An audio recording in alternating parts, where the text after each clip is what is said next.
situations where part of the architect's vision become reality due to various constraints on feasibility, resulting in a part of the initial conception being built, while the more utopian parts of the scheme are left unbuilt. Built and unbuilt are correlated to each other in forming magnificent masterpieces. The unbuilt plays a major role in completing the project. If the unbuilt is built, the whole scheme would be completed as a unique design.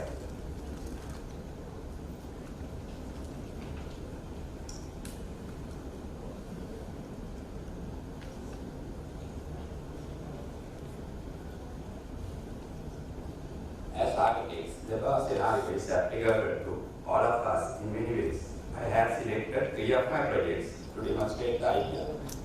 These projects are Mount Havana Boutique Hotel, the Stream, and the Bed Sitter.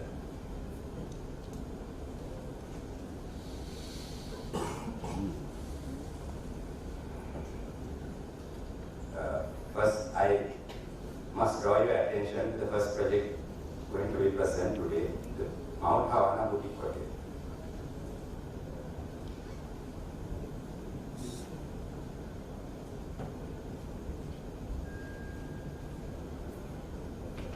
The aspects of the Mount Havana design that remain unbuilt in the new construction above the bungalow.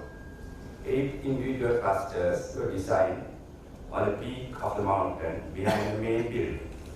These were sketched to be hidden among canopies of mountain trees and acquire undisturbed view of the terrain.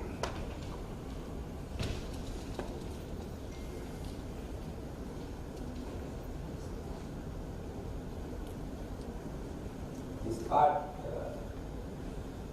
was to be unbuilt, and this is existing bungalow. And I have made the refurbishment of this one.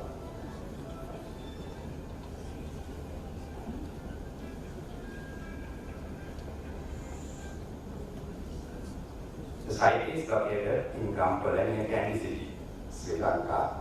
The total extent of the land covers 25 acres, and the footprint of the structure encloses 6,210 square feet. The building was an abandoned estate bungalow, which was converted into 5-room boutique villa. The importance of the hotel is that it is farming and serving organic food. All the necessary benefits are gathered from in and around the site in order to facilitate the organic food concept. Here you can see the front view and approach to the abandoned planters bungalow.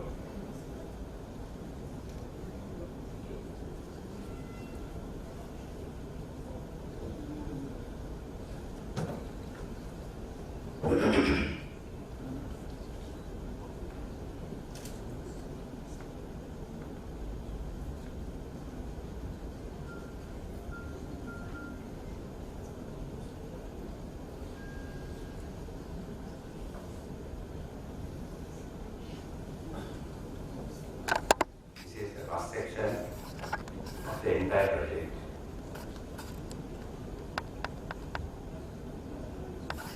This image shows the preliminary sketches of an individual cluster. It needed unique and sleek construction techniques which would enhance the natural amalgamation to the environment.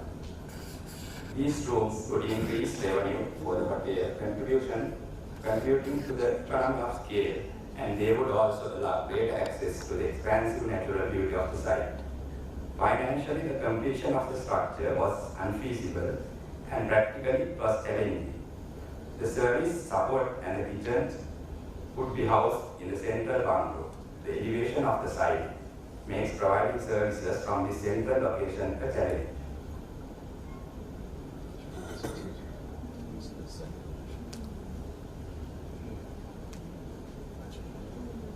The Mount Havana bungalow is a vision of adaptive reuse. Within the vision is the opportunity for organic growth. The unbuilt structure becomes an imaginative footprint to anchor future growth of the site. In the future, resources may allow for the completion of these aspects of the conceptual design. Until then, a vision for the future of the site exists in the unbuilt.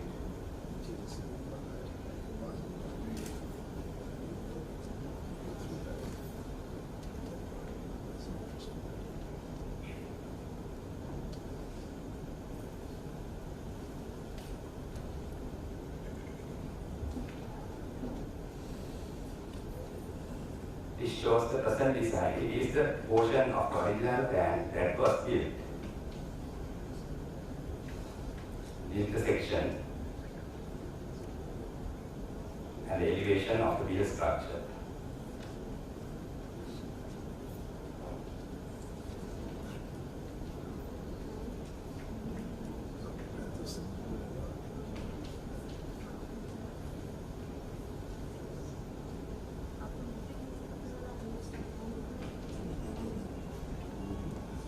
This is the entrance steps to the renovated bungalow. This represents the built portion on the footprint of the existing bungalow.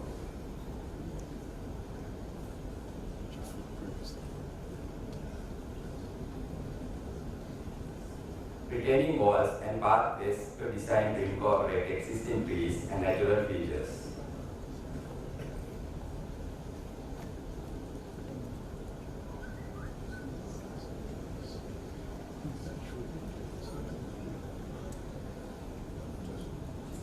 This is the entrance porch which faces the pool and the mountain view.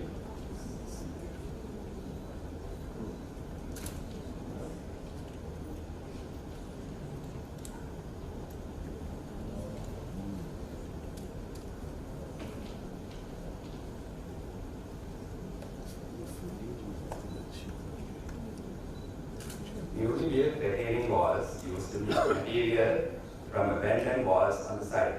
This is one element of the adaptive reuse of the site.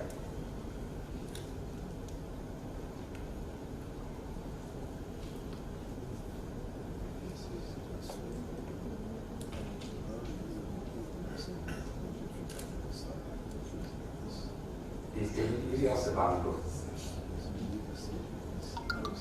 Some of the walls and floors made out of cut cement.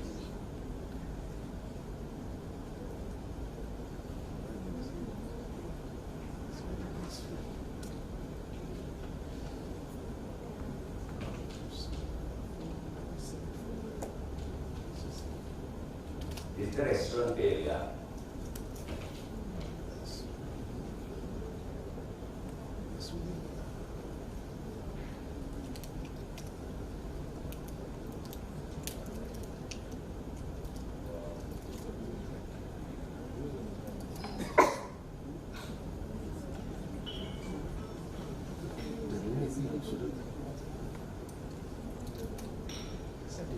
The Mount Havana is an example which I personally face for certain limitations in designing well as construction. When the abandoned building transforms into built form of a hotel, the unbuilt part remains as an unsatisfactory piece of the whole design scheme.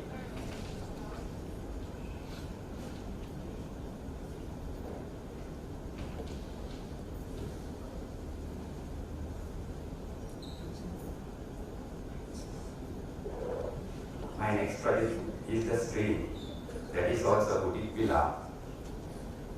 It is situated in Srilanka, Sri Lanka, where the area has a rich and important historical context. The nearby caves have evidence of habitation dating back to tens of thousands of years, and the temple is historically significant. Together, these caves and the temple demonstrate the history of the inhabitant and built in Sri Lanka.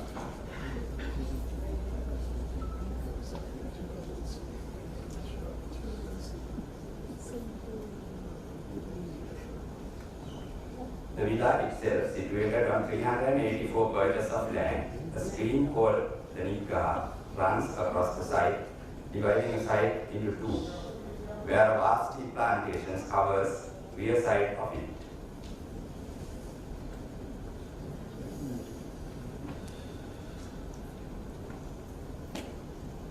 The villa, as it is today, represents a part of a larger idealized The villa as it is today represents a part of a larger idealized design where additional structures remain immaterialized. Along with the villa, a collection of chalets were to be built into the elevation that rises from behind. The chalets would ideally match with the surrounding landscape hidden from the naked eye. They would capture magnificent views from the peak of the mountain.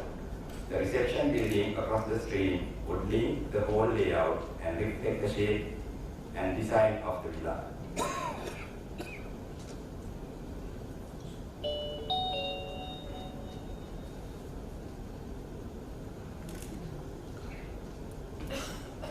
The reception building was designed to be across the stream from the villa towards the road as an entrance lobby for the guests.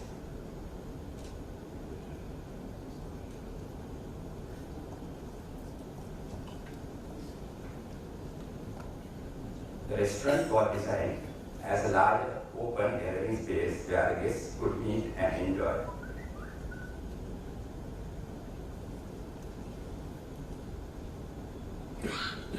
We designed two types of chalets to suit the topography of the site. This is the first type of chalet. These chalets were to be built using timber in order to blend into the context. All chalet units were to follow the concept of lightweight structures that made minimum impact to the ground. This concept was later adapted to the boutique villa it was actually built.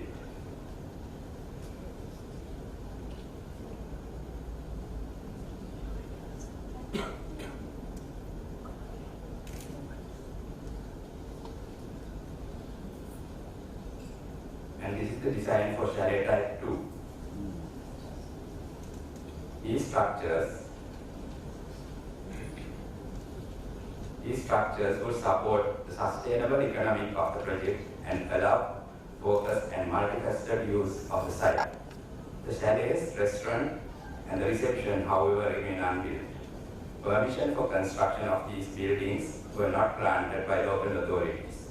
Only the villa was approved for the construction. The architectural vision for the property remains unrealized.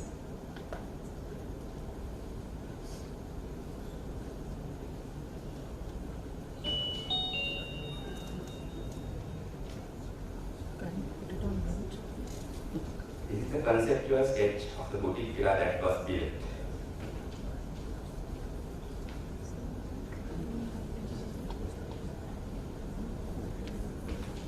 Here you can see the temple over there.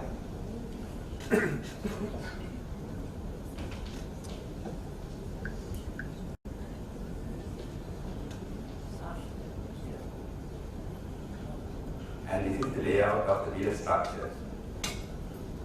So instead of series of individual units, this boutique villa was designed as a single unit with 3 bedrooms, which covers only 3,040 square feet of the vast site. The structure has been elevated a few feet from the ground for protection against occasional flooding.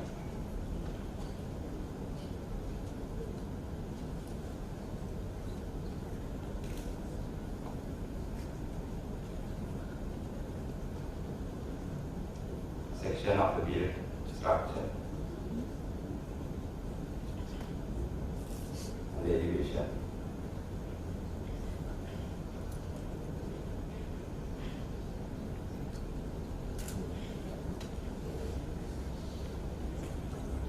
This view captures the stream boutique villa in the morning sun.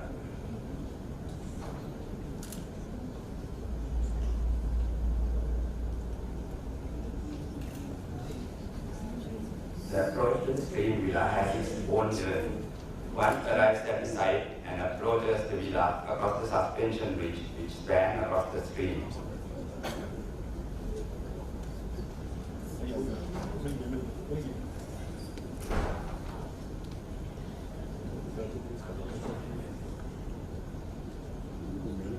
The linear rectangular structure that runs parallel to the stream.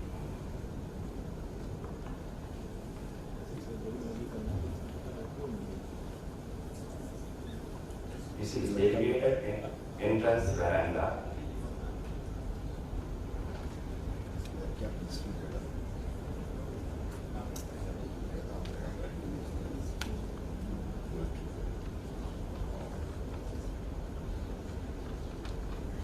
interior view of the shared space of the stream would be.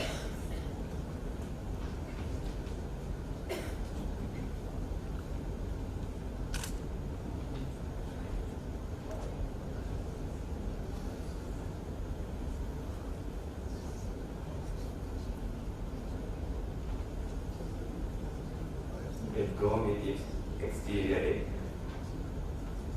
Interior you have another level.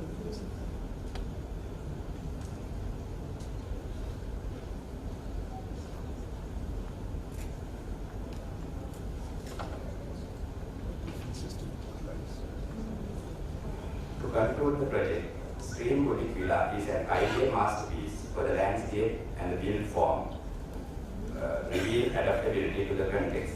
The unbuilt version of the chalets remain only in designs, yet it would have led to complete fabrication as a whole.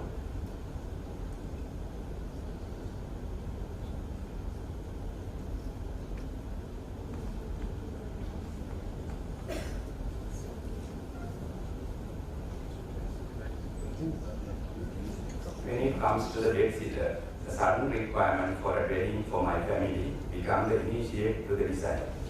It is a flexible space which was to be transformed to my office later on. An element which will act as a barricade, a guard wall to the unbuilt future developments on the site.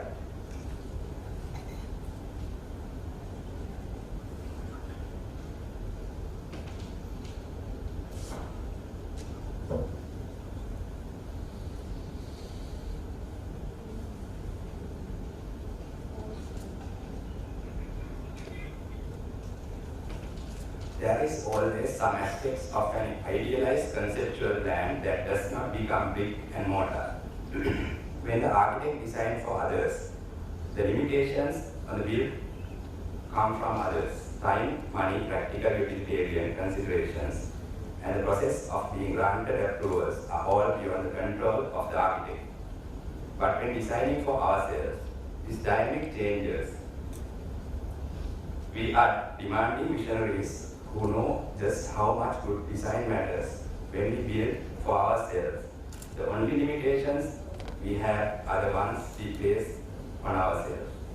The unbuilt becomes an expression of who we might be if we live in a world with no limitation. That's where bedsitter appears.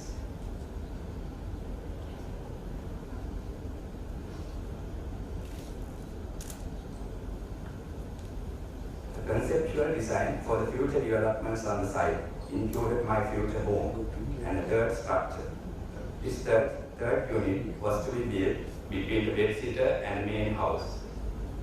Looking out to the shared lawn as a pavilion for guests, it was to be a modern steel structure which connects to the bedsitter and my future home.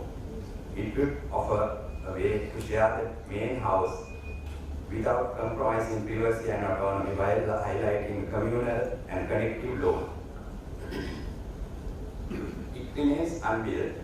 It is unbuilt because the conceptual design once realized in the bedsitter and my own house was more appealing aesthetically with the third structure unrealized.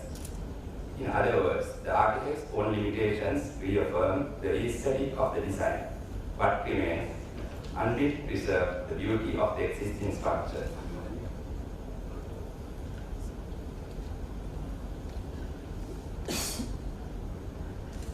As you can see, it's a simple linear layout.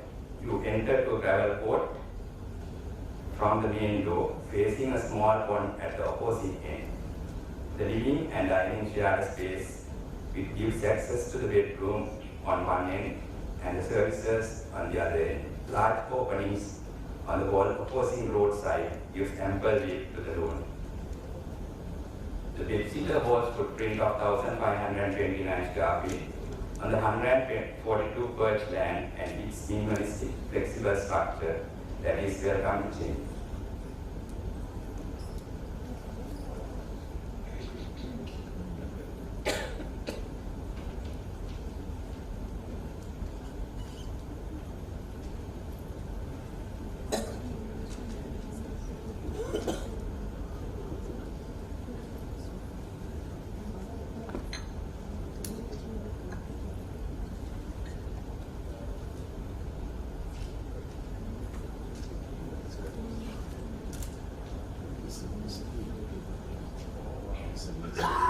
is the entrance to the bedsitter.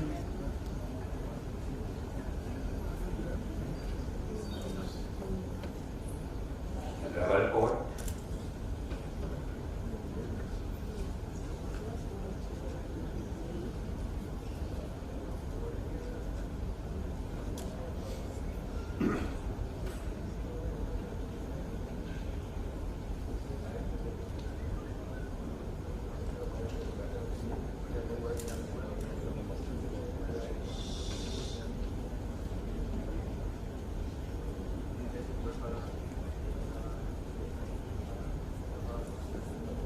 As you can see, it's an open linear space connecting the gravel port and the door.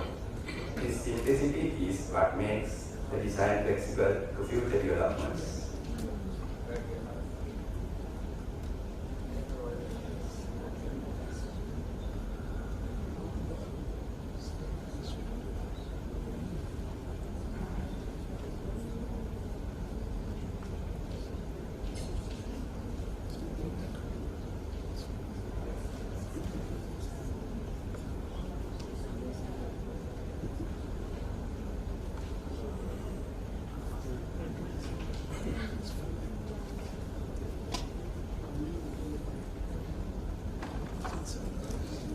Entry of the house.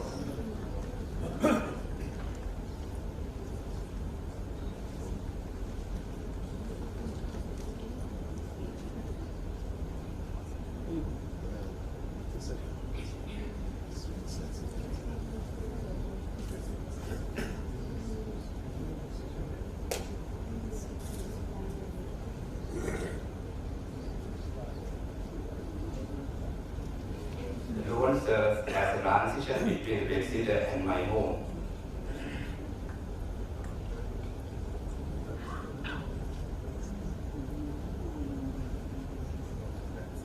This is the section across the bedsitter and my home.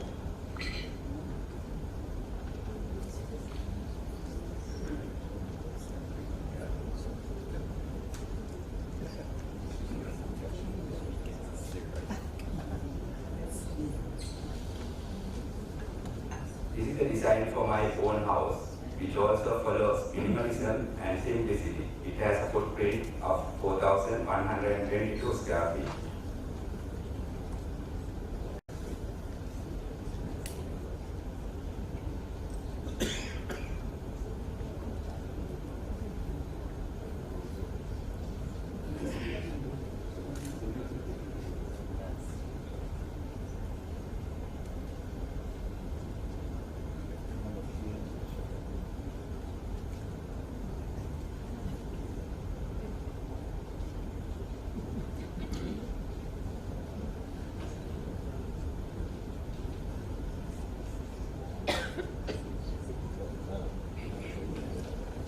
View of the home from the bedsitter.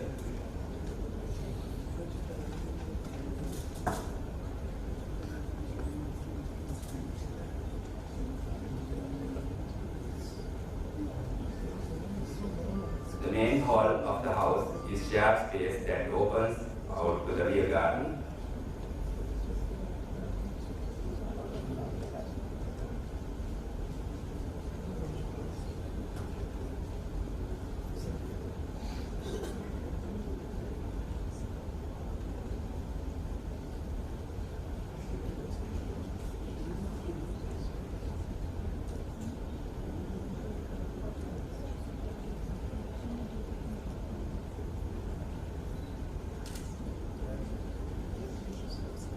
You have access to the upper floor.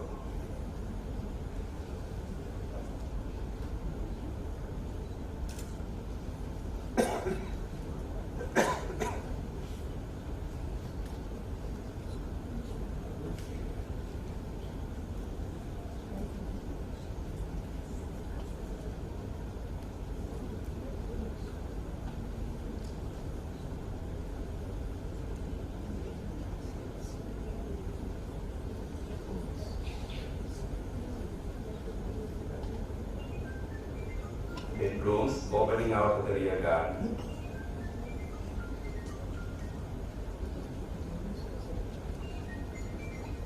The courtyard connecting the main house with the storage and servants' quarters. As you could see, the bedsitter and my house are the built elements of a scheme I developed for a single site. But unlike the previous examples, the build represents the best design solution and the true expression of the architect's expectation, whereas unbuilt represents the sense of experimentation and freedom expressed by the architect when designing for himself.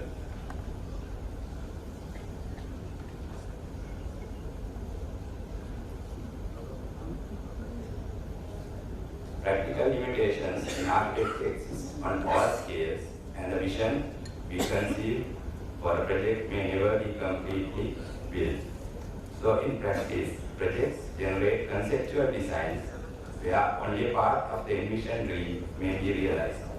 This unbuilt within the project represents intangible experiences and possibilities that will remain unknown, as well as the possible futures that may yet be realized by preserving the idea within the build. As I believe, an architect's vision is his driving force. The potential within that vision can be found in the unbuilt.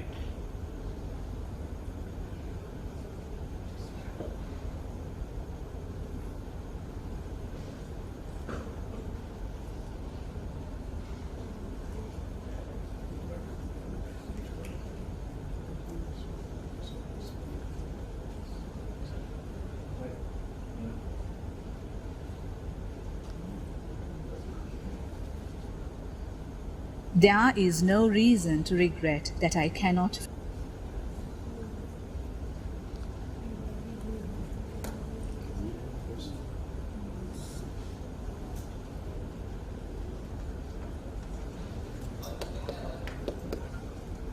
There is no reason to regret that I cannot finish the church.